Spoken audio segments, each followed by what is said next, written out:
Welcome back folks, my name is LastKnownMeal and today I will give you an ultimate beginner's guide to K-pop Diablo, Lost Ark. We are going to go through the most important menus, what to collect, how the game works and much more, so let's begin. Lost Ark is an MMO which has been out for a while now, mostly in Korea and Eastern Europe zone, and the first open beta was in 2018, hence the amount of content I will mention because there is a lot in this game. First off, the game is designed in a way where it goes through these hubs, so it's like you would play Diablo or Titan Quest.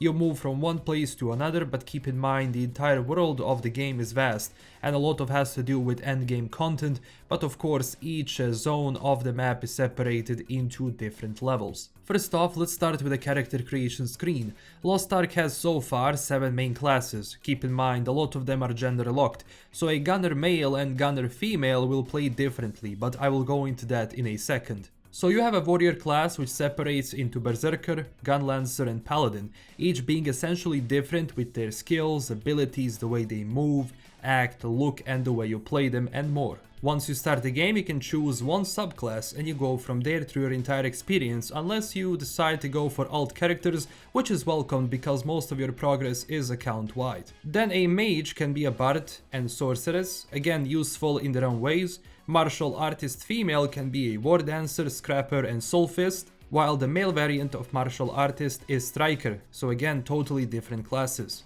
Gunner male can be a sharpshooter, deadeye and artillerist, while female gunner can be a gunslinger and of course assassins, which can be Deathblade, which I play, and Shadow Hunter. Now once you create your character and do the intro and move into the first city, there the game really unlocks, so let's go through different menu options and collectibles you have. Let's first take a look at character profile. So here you have your character and on the left side we have titles. You can unlock them or gain them through certain activities. Then of course your guild and stronghold and special equipment, which is more of that end game content, options that we don't need to cover right now.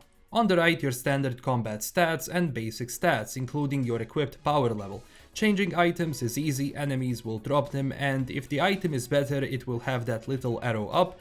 If that is actually present on an item in your backpack, equip it because it's always better, especially early game. Besides that, you have skins and virtues you can equip, and those skins will operate as the look of your character, and the changing equipment won't matter because the skin is always going to show. That's tied to that monetization side of the game, which I will talk about later on. Here you have 2 types of experience bars, one for your character and another roster level, which unlocks perks like better stats, and this is shared across all of your characters. So if level 10 roster is unlocked, it will be even when you start a new character, offering you all the necessary buffs. Now let's move on to your combat skills. So once you gain a level, you unlock skill points that you can spend on various abilities you have. Some are unlocked early, while some abilities will be unlocked later on. Your character has 8 main abilities with also additional slots for your items on the right side.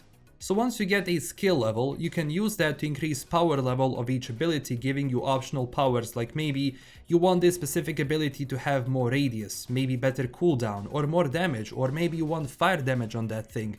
That is up to you to decide, and of course you can always revert that and choose different options if needed, but in order to unlock different stages of your abilities you need to put those points into it. When it comes to the map itself, as I said, it's divided into different regions, and at start that's how quests basically take you. You can press tab to use your classic asymmetric style map, and also using a full map by pressing M.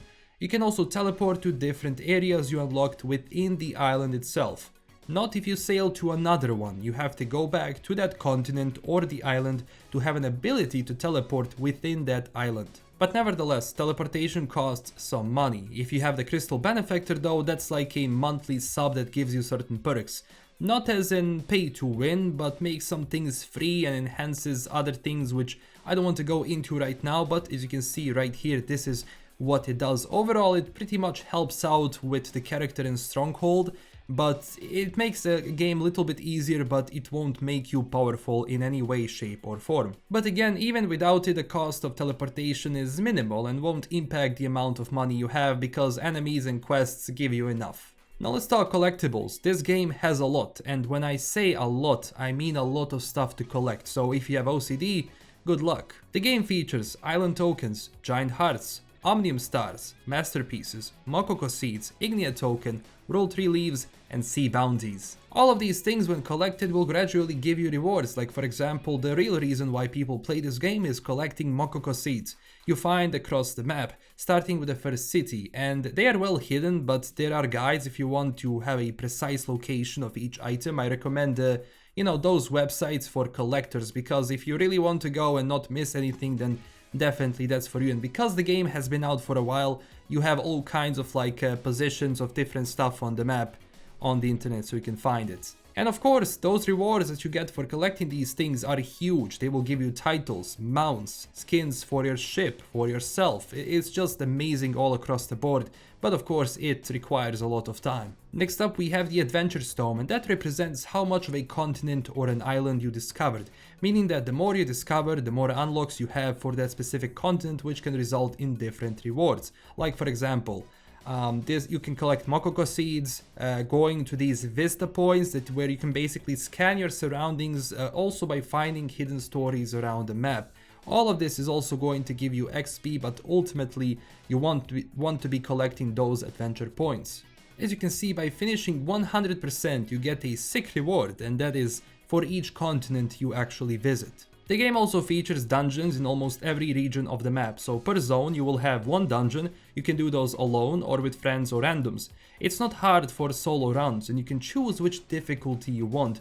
The bigger the difficulty, the better the reward. Next up, we're going to talk about NPC Rapport Quest. So occasionally NPCs will offer you a chance to increase your reputation with them. You can do that by finishing their quests, like Neria and her bad cooking one, or also by giving her specific gifts, or having different emotes, or just different music sheets, and that's going to be all across the entire continent. You will meet all kinds of people. The more rapport you have, the better rewards are from them. You can count them as dailies you do. There is a cooldown once you romance them once, so you have to do that again tomorrow. Game also has mounts you can activate. It will give you a horse straight away, but you can unlock other ones. Keep in mind, you can put a horse ability onto the right side, and basically if we go to settings and hotkeys menu, we can change those to your mouse if you want. So you have if you have extra buttons, I recommend having mount on one side button and auto walk on the other. It makes your life easier because you will be spawning and despawning your mount a lot, so it just saves time overall. There is also a pet system in the game. You open it by pressing Alt P button. Those pets will give you different bonuses, like for example 5% HP or 10% critical hit, which is always useful. When it comes to fixing and selling items, you can sell your items in the city. I recommend doing it, especially equipment, because it bloats your inventory so much, and you actually have achievements for clearing your inventory, so that's a big plus. You can also fix your items by visiting a repair shop or just having a repair kit. Also, when it comes to playing with friends, keep in mind, even if you are in the party, Lost Ark is layered into a way to not have all of the players on one channel, as they call it. So if you want to see your friends and you want to play with them and you don't see them, you have to be on the same channel. The color of the dot will indicate if channel is having way too many people, or green meaning it will be the most stable one to play on. So all you have to do is basically be on the same channel as your friends. Now later on you will also get trade skills like hunting, gathering, lumbering and so on. Pretty straightforward. You will use that to gather resources to either use for activities or sell on auction house, but that's a story for another day. And that's pretty much for this video. Thank you so much for watching. Lost Ark is a big game, so take it slowly and don't stress. You can always finish stuff later that you missed. If you enjoyed this video, click that like and subscribe button, and also check us out on our growing community on Twitter and Discord. And also huge thanks to my current Patreon supporters. This is LKM signing out, and stay classy everyone. Bye bye.